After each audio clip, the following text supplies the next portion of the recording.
വേടനെതിരെ വർഗീയ അധിക്ഷേപം നടത്തിയ KP ശശികലയുടെ പ്രതികരണത്തിലേക്ക്.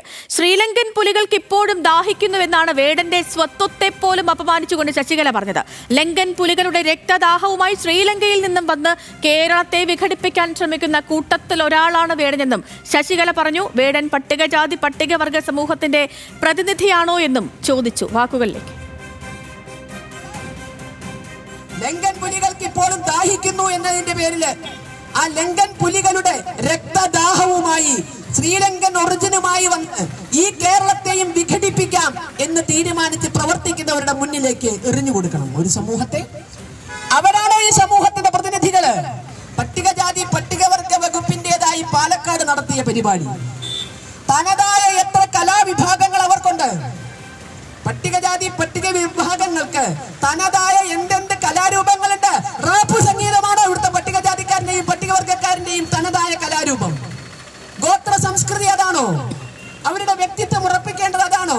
സർക്കാർ ഫണ്ട് ചെലവഴിച്ച്, പട്ടികജാതി പട്ടികവർഗ വികസന വകുപ്പിന്റെ ഫണ്ട് ചെലവഴിച്ചുകൊണ്ട് പാലക്കാട് ഒരു പരിപാടി നടത്തുമ്പോൾ പട്ടികജാതി പട്ടികവർഗ വിഭാഗവുമായി പുലബന്ധം പോലും ഇല്ലാത്ത റാപ്പ് മ്യൂസിക്കുകളാണ് അവിടെ കയറേണ്ടത്? അതിന്റെ പേരിലാണ് അവിടെ ക്രമസമാധാന പ്രശ്നം ഉണ്ടാകേണ്ടത്? അപ്പോ വിഘടനവാദത്തിലേക്ക് ഒരു സമൂഹത്തെ തള്ളിവിടണമെങ്കിൽ അവരിൽ അവസര ഉണ്ടാക്കണം, അവരുടെ അവസരങ്ങൾ ഇല്ലാതാക്കണം. അജിത് ബാബു ഉണ്ട് പാലക്കാട് നിന്ന് വിവരങ്ങളുമായി. അജിത്ത്, KP ശശികലയുടെ വാക്കുകൾ ഒട്ടും തന്നെ അത്ഭുതപ്പെടുത്തുന്നില്ല. കാരണം ഇതിനു മുൻപും എത്രയോ വട്ടം ഈ കേരളത്തിൽ എന്തൊക്കെ സംഭവങ്ങളുണ്ടായോ ആ സംഭവങ്ങളെല്ലാം വർഗീയ വിഷം തുപ്പി തന്റെ നിലപാട് ഇങ്ങനെയാണ്, താൻ ഒരു കാലത്തും മാറാൻ പോകുന്നില്ല എന്ന് തെളിയിച്ചിട്ടുള്ള ആളാണ് KP ശശികല. അപ്പൊ അതുകൊണ്ട് തന്നെ ഇപ്പൊ വേടനെതിരെ പറഞ്ഞിരിക്കുന്ന വാക്കുകളൊന്നും തന്നെ അത്ഭുതപ്പെടുത്തുന്നില്ല. എങ്കിലും ഇന്നിപ്പോ പറഞ്ഞ വാക്കുകൾ അത് എങ്ങനെയായിരുന്നു?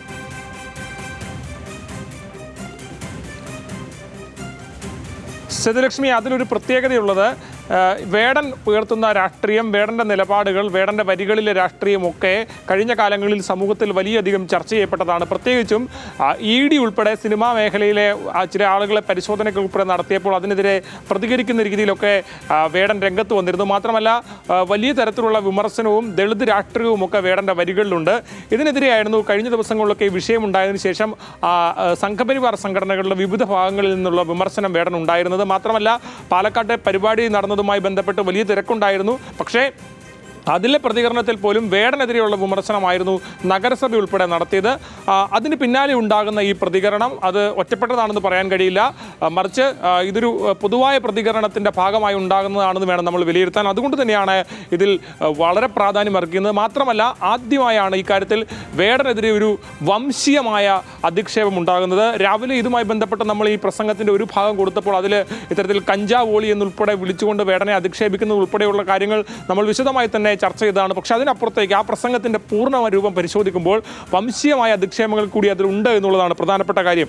ആ വാക്കുകൾ ഒരിക്കൽ കൂടി പറഞ്ഞാൽ, ലങ്കൻ പുലികളുടെ രക്തദാഹവുമായി ശ്രീലങ്കൻ ഒറിജിനുമായി വന്ന് കേരളത്തെയും വിഘടിപ്പിക്കാൻ തീരുമാനിച്ച് പ്രവർത്തിക്കുന്നവരുടെ മുമ്പിലേക്കാണോ സമൂഹത്തെ എറിഞ്ഞു കൊടുക്കേണ്ടതെന്ന് ചോദിക്കുമ്പോൾ അത് വേടൻ്റെ അയാളുടെ സ്വത്വത്തെ, അയാളുടെ വംശീയമായ അധിക്ഷേപമാണെന്ന് ഉറപ്പിച്ച് നമുക്ക് പറയാൻ കഴിയും. അത്തരത്തിലുള്ള അധിക്ഷേപങ്ങൾ കൂടി ഉണ്ടാകുന്നുണ്ട് എന്നുള്ളതാണ് ഏറ്റവും ഖേദകരമായ കാര്യം. ഏതാണെങ്കിലും വലിയ തരത്തിൽ പൊതുസമൂഹത്തിൻ്റെ സ്വീകാര്യത ഇതോടകം തന്നെ വേടൻ നേടിക്കഴിഞ്ഞു. പുള്ളിക്ക് ഇത്തരത്തിൽ വേടനെതിരെ ഉണ്ടായ കേസുമായി ബന്ധപ്പെട്ട് തനിക്ക് തെറ്റുപറ്റിയെന്നും അത് തിരുത്താൻ ശ്രമിക്കുമെന്നും പറഞ്ഞതിന് പിന്നാലെ പ്രതിപക്ഷവും അതുപോലെ തന്നെ സർക്കാരും ഒക്കെ വേടനെ ചേർത്ത് പിടിക്കുന്നതാണ് നമ്മൾ കണ്ടത്. അതിന് പിന്നാലെയാണ് ഇപ്പോൾ വർഗീയമായി അധിക്ഷേപിച്ചുകൊണ്ട്, വിദ്വേഷകരമായി അധിക്ഷേപിച്ചുകൊണ്ട്, വംശീയമായി അധിക്ഷേപിച്ചുകൊണ്ട് വേടനെതിരെ KP ശശികല ഹിന്ദു ഐക്യവേദിയുടെ മുഖ്യ രക്ഷാധികാരി രംഗത്ത് വന്നിരിക്കുന്നത്. ശരി അജിത്ത്, സമൂഹത്തിന്റെ വിവിധ ഭാഗങ്ങളിൽ നിന്ന് സർക്കാരിന്റെ അടക്കം CPM-ന്റെ അടക്കം പിന്തുണയും നേടി. എല്ലാ പാർട്ടികളെയും, സർക്കാരിന്റെ മാത്രമല്ല ഭരണ പ്രതിപക്ഷത്തിന്റെ ഒക്കെ പിന്തുണ നേടി. എല്ലാവരും ഒരേപോലെ വേടന്റെ നിലപാടിനൊപ്പം നിൽക്കുമ്പോഴാണ് KP ശശികലയുടെ ഈ വർഗീയ പരാമർശം കൂടി വരുന്നത്.